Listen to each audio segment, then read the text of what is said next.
In 1989, I lived in Daytona Beach, Florida. My dad was a deacon at church, and Mom sang in the choir, and I was their bouncing little baby girl. I guess you could say that we were a good Christian family, always went out of our way to help others.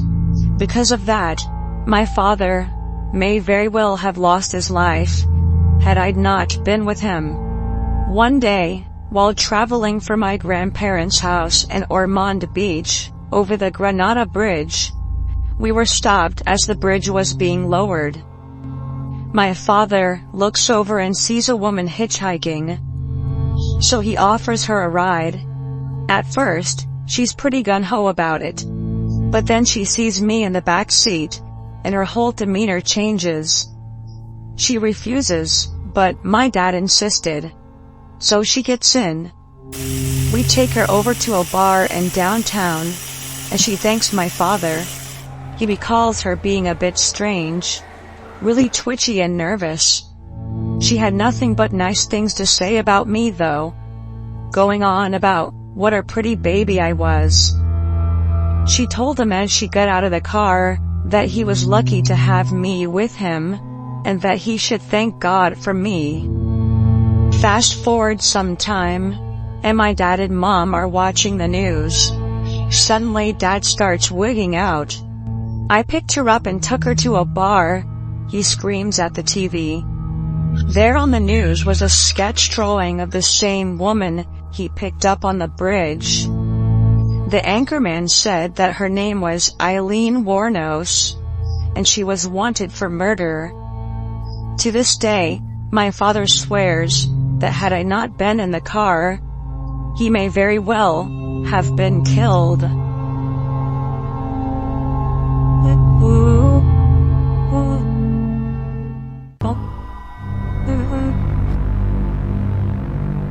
Before the story, just a little background information. I'm a 15-year-old guy living in northern Florida with my mom and my dog. We live in a 2-story apartment located in a small apartment complex that just happens to be right next to an old cemetery. Just to be clear, I get out of school at 3 o'clock, and my mom doesn't get off work until 5, so it's typical of her to take a late lunch and pick me up, then go back to work for another hour and a half, and get home around 5:30. Anyways, on with the story. So it was around 3 months after we moved into our condo when this occurred. It was a typical Friday for me, go to school, get home at 3:15, and be home alone until my mom got there. On this particular day, my mom decided to stay late, and wouldn't get home until 8 o'clock. I, like most other teenagers, didn't mind being home alone for extended periods of time, simply because I got to play video games without any interruption. It's around 6:15, my dog was whining, so I decided to take him for a walk.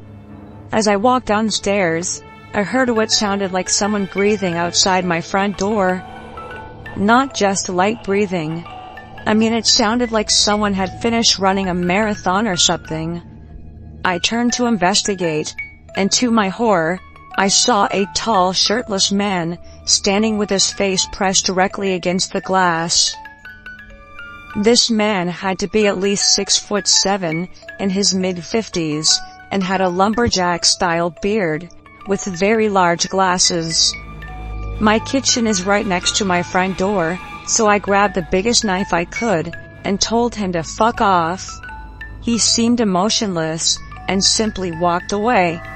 I wish the story ended there, but of course, it didn't.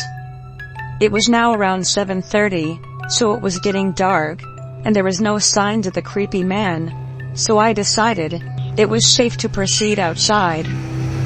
So me and my dog walked our usual path, which led us directly past the cemetery. This time, it was different. I had this eerie feeling that I wasn't alone. I could feel someone watching me. My dog's ears perked up, and eventually stopped walking altogether. He began to stare towards the cemetery and started barking uncontrollably. I started looking to see what he was barking at, and to my absolute shock, I saw the same bearded guy from before. He looked different though, almost like he was leaning on something. But I couldn't quite see what it was. As I leaned in to take a closer look, I realized that it was a shovel, and he had a red bag on the ground next to him, with what looked like a human foot sticking out of the bottom of it. Was this creep digging a fucking grave? Was this creep digging a fucking grave?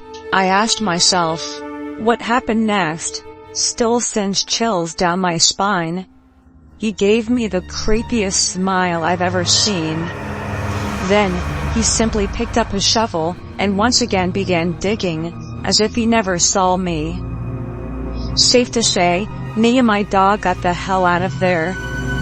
When I got back home, my mom was already there, and I told her what happened. She called the cops, and I guess they went to the cemetery to investigate, but found nothing. We moved out of that place a few months later. 6 months have now passed, and I still haven't heard anything from the police. I just hope he's either dead or in jail somewhere. So sick fuck in the cemetery. Let's never meet again.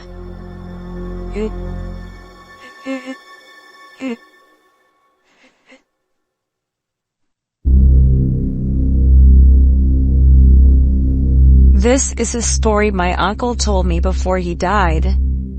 Unfortunately, I'm unable to provide proof of this occurrence. But I don't think he would lie about something like this. I'm going to write this story from his perspective, as it was told to me. It was the mid-1980s in Arkansas. My girlfriend at the time dragged me to a wedding. She was close friends with the bride. The wedding took place on a ranch. I have to say, it was a pretty nice setup, surrounded on all sides by a thick forest that stretched on for miles. We were literally in the middle of nowhere. It took us 3 hours just to reach the place from where I lived. But the journey was worth it, even though I didn't know a whole lot of people there. I still had a great time. I even danced. I never dance. There was an open bar, so you can imagine that things got pretty wild as the night progressed. After about an hour of me reenacting Saturday Night Fever on the dance floor, I had to sit down, because my feet were starting to hurt. Before I go on, let me explain the layout of this ranch. The ranch and the outdoor dance floor was located in a clearing that was surrounded on all sides by trees. There was a tree line about 35 to 40 yards away from where I was, and there was a lot of bright lights around the dance floor. But beyond that, it was completely dark. As I was sitting there rubbing my sore feet, I could see something taking place in the distance, just outside the tree line. I couldn't see too clearly because of the lighting. But what I saw kind of amused me. I saw a dark figure dragging someone into the tree line. Again, it was hard to see, but I thought the person that was being dragged was wearing one of the bright yellow bridesmaid dresses. I chuckled when I saw that. I remembered thinking, looks like someone drank too much. I feel the need to point out that I too was a little intoxicated, otherwise, I may have said something about someone being dragged away from the party into a dark forest. Maybe I thought the two were gonna get freaky in the woods or something. A few hours later, we left the wedding celebrations. But what I found out 2 days later made my stomach drop. Apparently, one of the bridesmaids went missing after the wedding. I told the police what I remembered seeing that night. The very next day, they found the body of the missing bridesmaid in the woods. She had been dismembered, and some of her limbs were found scattered throughout the forest. From what I hear, they didn't even recover all of her body parts. The person responsible was never found. I felt guilty for many years after this, because I can't help but to think I could have saved her life if I said something. She wasn't even 20 years old yet. She had her whole life ahead of her. But she ended up in pieces.